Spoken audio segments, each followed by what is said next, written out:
Good morning student, it is class 5 subject science.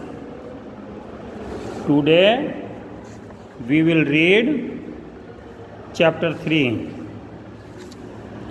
Name is interdependence in nature. प्रकृति में एक दूसरे पर निर्भरता. Today topic is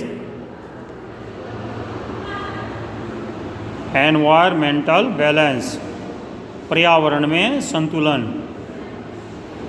The components of the environment are not just dependent on each other. प्रकृति में सभी चीज़ें एक दूसरे पर निर्भर करती हैं. They are also linked together in a way that keeps a perfect balance. वे इस प्रकार से एक दूसरे पर जुड़ी हुई हैं जिससे कि वे एक संतुलन में रहती हैं. This means that the environment has the right amount of different things for living beings to survive. इसका मतलब है पर्यावरण ने, प्रकृति ने सभी जीवों को एक दूसरे पर निर्भर बनाया है और इस प्रकार से सही मात्रा में बनाया है जिससे कि वे सभी जीवित रह सकें. It also means that when these are used up, natural processes turn them to the environment. इसका मतलब है जब वे इस्तेमाल हो जाएं तब पर्यावरण उन्हें दोबारा लौटा देता है. Let us look at a few example. आइए कुछ उदाहरण देखें. This is grass. Grass is eaten by animals. ये घास है. घास पशुओं के द्वारा खाई जाती है. And animal leftover what it is decomposed by microorganism or the grass remain in the field decomposed by microorganism. और पशु जो घास खाते हैं उसके बाद जो मल करते हैं या जो घास बच जाती है वो इधर उधर खेतों में सूखी पड़ी रह जाती है तो वह सड़कर और गोबर भी माइक्रो ऑर्गेनिज्म सूक्ष्म जीव चढ़ाकर उसे डिकम्पोज कर देते हैं, खाद में बदल देते हैं. ये डिकम्पोज्ड मैटर में मिनरल्स भी होते हैं. ये मिट्टी में मिल जाती है और मिट्टी से दोबारा पोषण तत्व पौधों को मिल जाते हैं. इस तरह से ये चक्र चलता रहता है. एनवायरनमेंट का बैलेंस चलता है.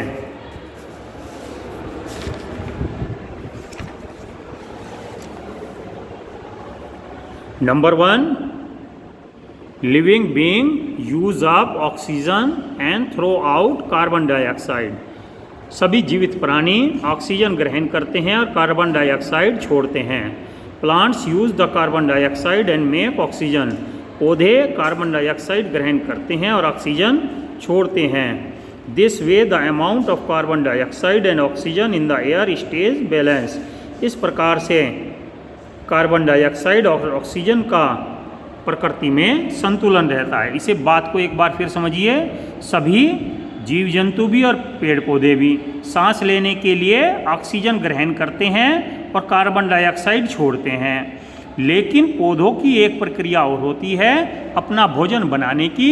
भोजन बनाने की प्रक्रिया में पौधे कार्बन डाइऑक्साइड ग्रहण करते हैं और ऑक्सीजन छोड़ते हैं. तो पौधों के कारण ही ऑक्सीजन का बैलेंस बना रहता है. Number 2, nature has the right proportion of plants, herbivorous and carnivorous. प्रकृति ने सही मात्रा में पौधे शाकाहारी और मांसाहारी बनाए हैं. If all the carnivorous in the forest died for example there would be not too many herbivorous. Then they would eaten up all the plants and the forest would vanish. यदि किसी जंगल में कार्निवोरस यानी मांसाहारी जीव नहीं होंगे, मर जाएं, चले जाएं, तब वहाँ शाकाहारी जीव बहुत ज़्यादा हो जाएंगे और वे उस जंगल के सारे पौधे खा जाएंगे और वहाँ जंगल नहीं बचेगा. इस तरह से वे शाकाहारी भी नहीं बचेंगे. तो इस तरह प्रकृति ने बैलेंस करने के लिए सही मात्रा में शाकाहारी, मांसाहारी और पेड़ पौधे सभी को उपजाया है। Next is plants taken carbon dioxide from the air. पौधे हवा से कार्बन डाइऑक्साइड लेते हैं और मिट्टी से वाटर और मिनरल्स लेते हैं।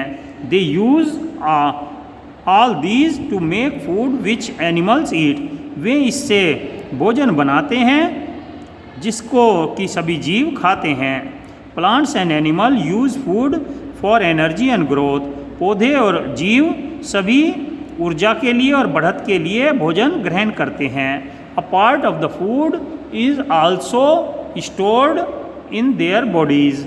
और इस भोजन का एक भाग उनके शरीर में इकट्ठा भी रहता है, ऊर्जा के रूप में, वसा के रूप में संरक्षित हो जाता है, बच जाता है। So all the matter in the body of the plants and animal come from the soil. इसलिए सभी पेड़ पौधों और जीव जंतुओं के शरीर में जो कुछ भी बना है वह मिट्टी, हवा और पानी से मिलता है। When decomposers break down the bodies of plants and animal, they return matter to the soil and air.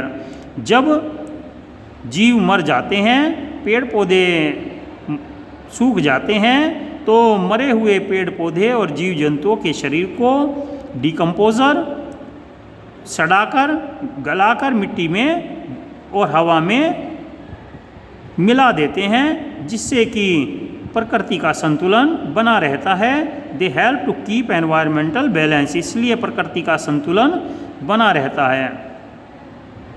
Okay student, read this chapter carefully. ध्यान से चैप्टर पढ़िए और अपना वर्क करते रहिए। Have a nice day. Thank you.